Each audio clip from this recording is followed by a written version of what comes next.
Here in southern Vancouver Island, British Columbia, interest is growing in locally produced food.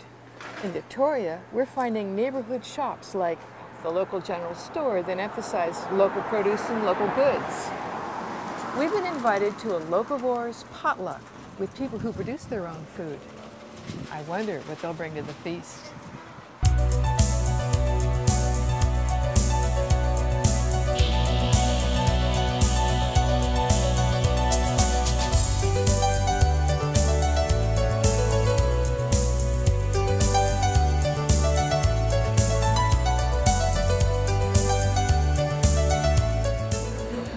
I'll start with what Tessa and I made. This is a big squash. There's another one here.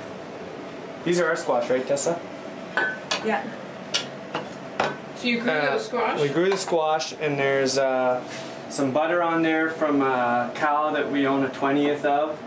So we separate the cream in the blender to get the butter out, and we usually end up putting the buttermilk in the fridge, and it stays in there for a couple of weeks until we throw it out. I own 2 20ths of the cow. So that's squash, and then we have a sheep called Alice that was donated to us, and we stewed the meat in berries called Oregon grape. Wow. And that's it. Can't eat named animals. Oh. Well, maybe her name wasn't Alice. Maybe she had no name. Yeah. Maybe it wasn't a sheep. The one remaining egg, there was a plate full. That is a local egg.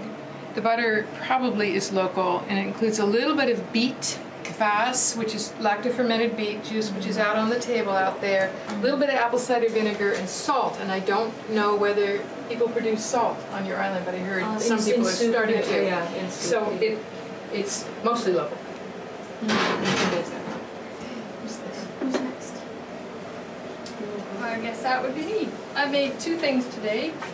This is mashed potatoes, and in there it's got garlic and leek and parsnips and some mutton fat from Tessa and Jonathan, and some raw goat milk feta, and I made the cheese myself, and I get my milk from my friend and neighbor Janet, and also it's got some parsley, so 100% from the Highlands where we live. So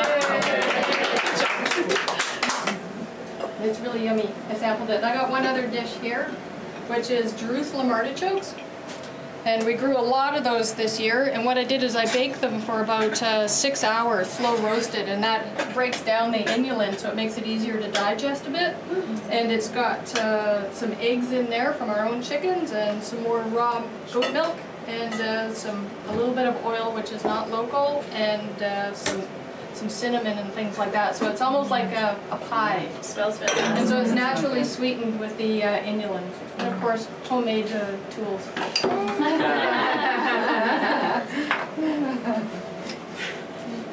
And this other dish over here, I'm Anne's neighbor, Anne Gord's neighbor, was a goat I raised myself. And that was the leg of a goat I roasted yesterday with my own rosemary that I harvested, and in plum sauce, which I made from my own plums. All from the Highlands. Thank you. And this loaf of bread right here is a potluck regifting. Last night I went to dinner at my friend Boris's house, and he had baked this bread from rye and wheat that came from Port Alberni. Nice. And this is the salmon in the oven here. It's come to us. Okay, that's me. I'm gonna have this thing.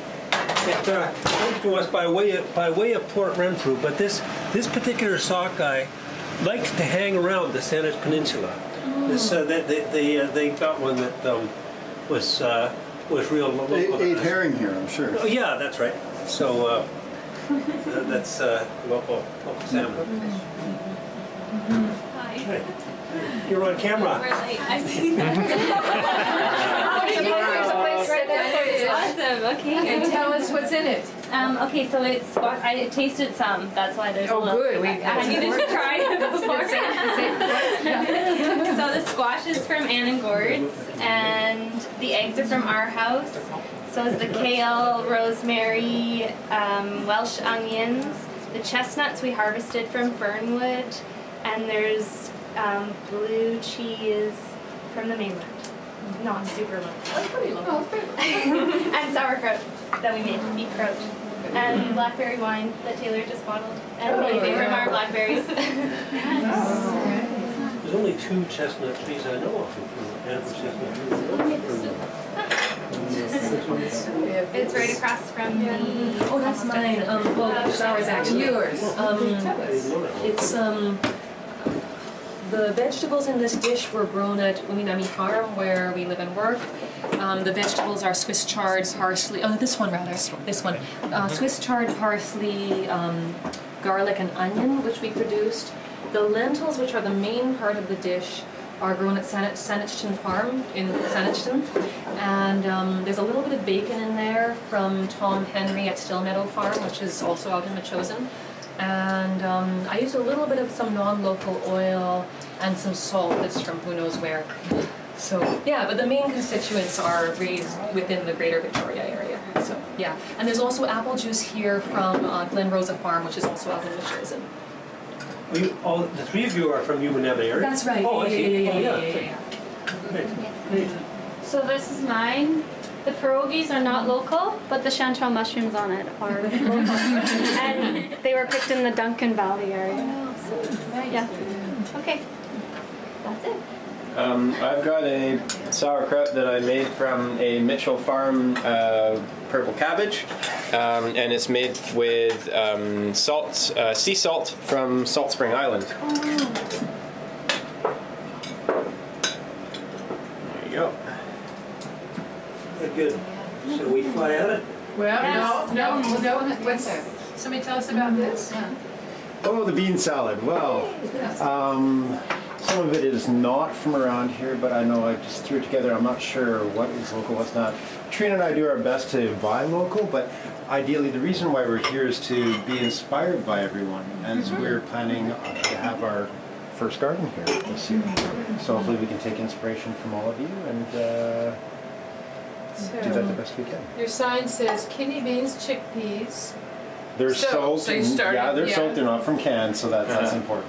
red onion, cucumbers, cilantro, olive oil, probably not local, No. lime juice, salt, fresh ground pepper. I have a question for all of you. Can you grow dry beans? Like can you get Yeah. this area? Oh, Yep. Good, good. And then just like a humorous side note, I had pulled out some prawns that were grown locally to defrost and cook. And then I heard about all the people that were bringing all these different kinds of meat, and I got really busy earlier preparing jerky to help out Tessa and Jonathan, and I forgot all about the shrimp. And then I realized it probably didn't matter anyway because there's way too much meat around here this evening. So I will prepare them for another potluck tomorrow. But yeah, I hope you enjoy the kraut, and it's good to know that we have local, small-scale producers of seafood around here. Yeah, I picked these up in Souk at the little fish store there. I should introduce the applesauce here. This is BC apples. I'm not sure where in BC. I'm not sure how local exactly, but fairly local. And then lemon juice, cloves, cinnamon. And unrefined cane sugar. None of that is local. And that's to go with the pork chops, which are from a local pig. There's also straight up applesauce here. So. Oh, more applesauce. Yeah, this is just apples. So it comes from here, the property, ground falls from our landlord's tree. And then that'll go together with the yogurt that's on the table. So there's yogurt from the Cowshare Co-op. It's local as well. Yogurt. Oh, nice. Yeah, applesauce, yogurt, and pork chops go really, really well together. Cool. Cool. And this pie? Me, but sorry, this is not local because I cut my thumb on last Friday. so I couldn't make. So yeah. A not local pumpkin? What kind of pie? I hope local pumpkin. Sorry. Okay. So I think to make it possible for everybody to get food, it would make sense that we kind of start like with Tessa, and then get food, and then come this way, and then around the table, and then get out of the kitchen and go sit in there with the food. So I'm going to put all the cutlery on the corner of the stove there by Billy, and then the plates are right there by Tessa. So you get your cutlery after you've got all your food in your plate. And for anybody who doesn't have a cup yet, we run out, but there's some mason jars over there by the plate, so you can grab yourself a cup if you don't have one. Have some apple juice or wine or water from the tap or whatever you like. This is hard to be moment. Do I have anything in my teeth? Oh, the black mutton. Oh, perfect Tessa would probably use this as well. We've had this fabulous feast. Thank you, Jonathan. Thank you, Tessa, for hosting us here. And I realized as people were sharing that there are a lot of folks here produce their own food, are working on farms, are raising animals, know people who are doing that. And I'm turning to you because you are doing edible landscaping and are going to be learning what? Something from Bullitt Brothers. So tell me, what do you want to learn? Well, a food forest is the idea. I think people have been eating from food forests around here for a really, really long time. There was big forests all over the place. Here on the island? Yeah. All right. And recently, I guess in the last 100 years or so, there have been less forest, trees disappearing, and some of the streams getting damaged because of that, with agriculture and tilling has polluted the stream so that fish can't come in. I think fish has been a huge part of our diet here for a long time, and I think that healthy forests can help heal the land to get the fish healthy again, and the beaches and stuff too. So there's the Bullitt Brothers on Orcas Island, and I think they're the ones with the most experience doing food forests around here. Oh, okay. But they're in the United States. Yes. So another thing is that the families who've been living here for tens of thousands of years, there was no border between here and the United States, and Orcas Island was like family. It was just part of the Gulf Islands, now, right? But since the border's been in place, it hasn't been family. People haven't been allowed to go over there. So, anyways, I'm lucky I have a passport. A lot of people do. So you're thinking of going over and studying with them? Oh, yeah. Or, yeah. So part I've of been your... over a couple of times. That's where I met Taylor. Yeah. Oh, yeah. Okay. Over the Bullitt Brothers. Yeah. So their vision, you know, you're talking about perennial food forests, and you, Anne, mentioned, several people mentioned, that's how you can feed everybody here. So what's a food forest? Somebody tell me. Why don't you talk to Taylor and Solera over there? Yeah. All right, Taylor, Solera, what's a food forest? What's a food forest? It's a collection of edible plants that mimic the structure and function of the natural forest. So they're very diverse. You have a tall layer of trees, you have mid-story, you have all the layers that you'd have in the forest. You have a ground cover layer, and you plant them together in such a way that they are companion plants to one another. And so, are they intended for you to? Are they all food plants, or they're food-related plants? Yeah. For the most food part. Plants, they can be. So here, in this ecosystem, whatever, what kinds of plants are in that kind of a food forest? Well, we had chestnuts for dinner. That's one of our favorites. Chinese chestnuts or Italian chestnuts.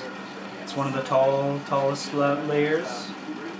Apples, pears, plums, figs, goji berries, gooseberries. Gooseberries. All herbaceous perennials, artichokes. Good King Henry's one of my favorites. What's that? It's a perennial spinach-like plant. All right. Yeah. And are there any, other than chestnuts, are there any other meats that work? Hazelnuts. Okay. Almonds, some almonds, Paul's Hardy almonds grow here. Walnuts grow well. Walnuts, yeah. Monkey puzzle nut. Yeah. Yeah. Monkey puzzle nut. So it seemed to me that those of you who really want to get into the perennial, because I know that's something you're heading towards, right? Yes. Exploring, Gordon, and what grows well. Yeah, and because we're in a Mediterranean climate, we're in the rain shadow of the Olympics, so we have drier, droughty summers.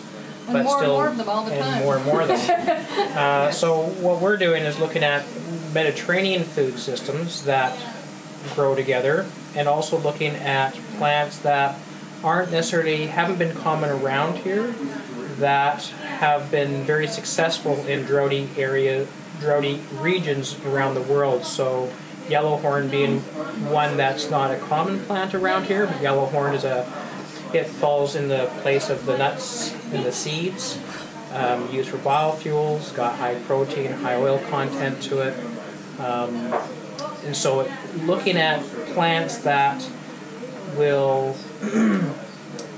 fit with our changing climate patterns that we are expecting here on the southern Vancouver Island. One of the things I was concerned about is somebody earlier was talking about it's a lot of work to grow your own food, because every year you got to replant your foods if you're growing annuals.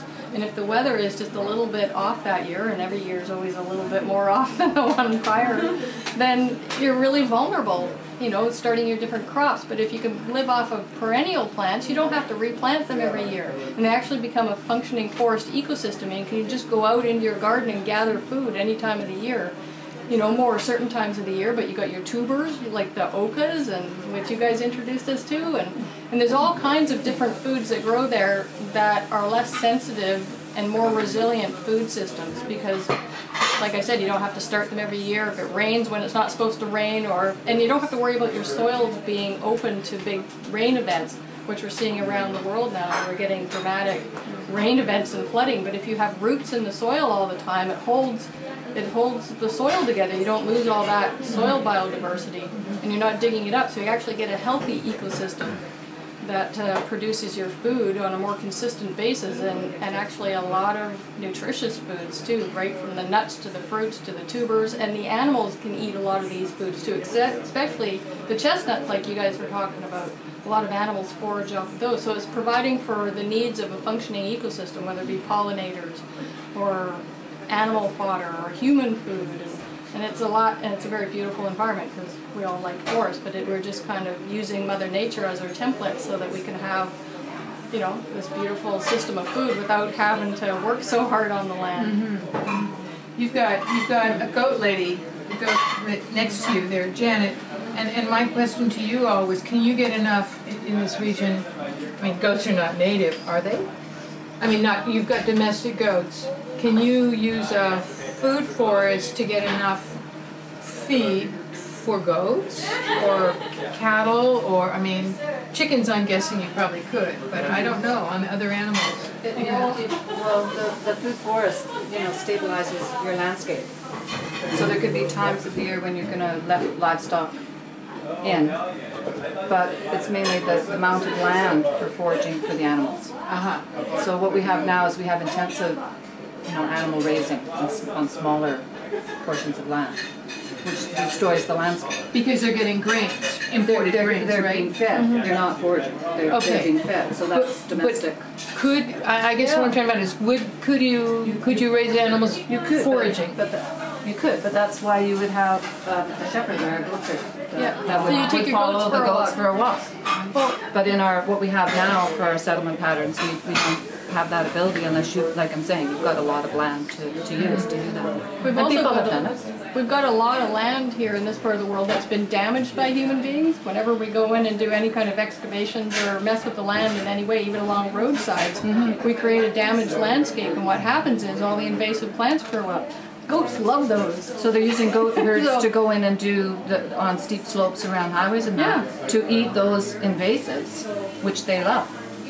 So there's actually companies springing up that do that. So they're foraging as a commercial enterprise. And what you told me is that goats are one of the most efficient animals out there at turning food, undigestible cellulose for a lot of other creatures, into milk and protein. They're extremely efficient digestive systems. And raw milk, as we know. Yeah, raw milk is phenomenal because it's so biodigestible.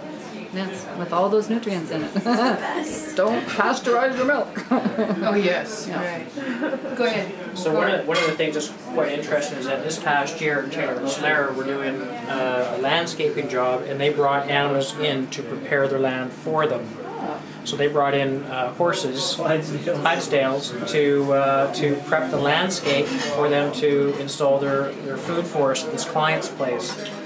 So what did you have the Clydesdales? I mean, chop the grasses, right? They mowed it for you. Thistles like this tall. Thistles. They'd eat the thistles right, the spikiest part. They'd eat the whole thing right down to the ground.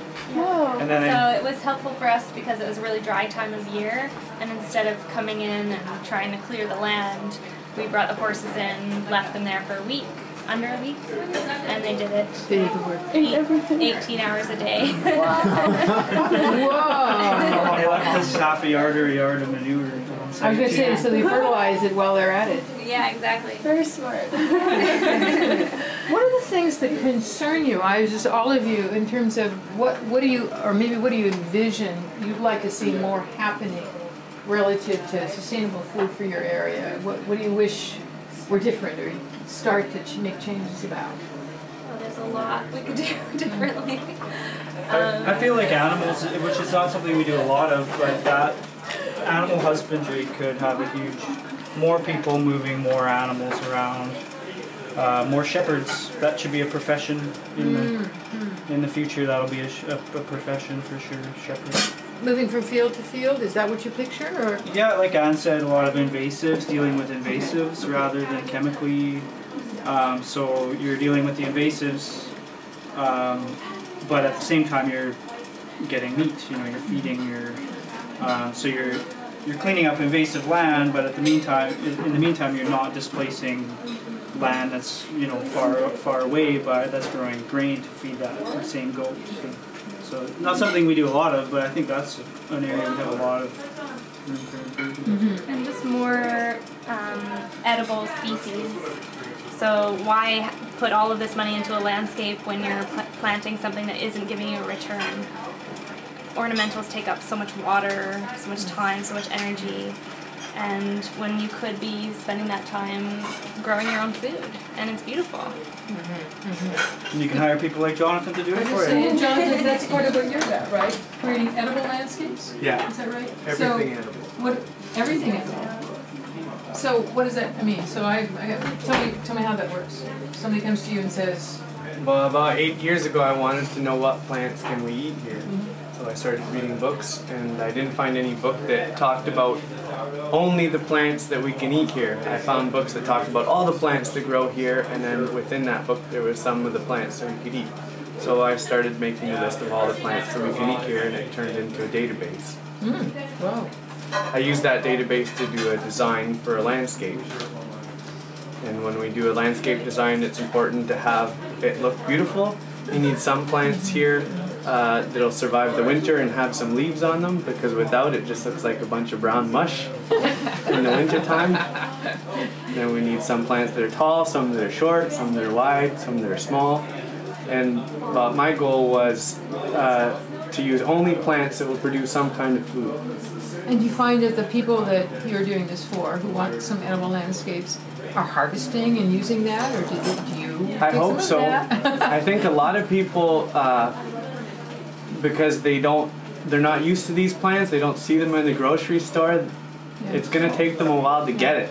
However, I think their kids are a lot more open to it, so I'm finding that the kids might get it faster than the adults. So maybe part of your job is getting the kids on board. Yeah. And I give somebody basically like a manual or menu on how to eat their landscape. Oh, that's funny. I look very carefully. Here, how to eat your yard. Yeah. Really? Oh, that's that's a fabulous idea. That's I think we hope to see a whole lot more of that. Yeah, we will. Thank you. Thank you.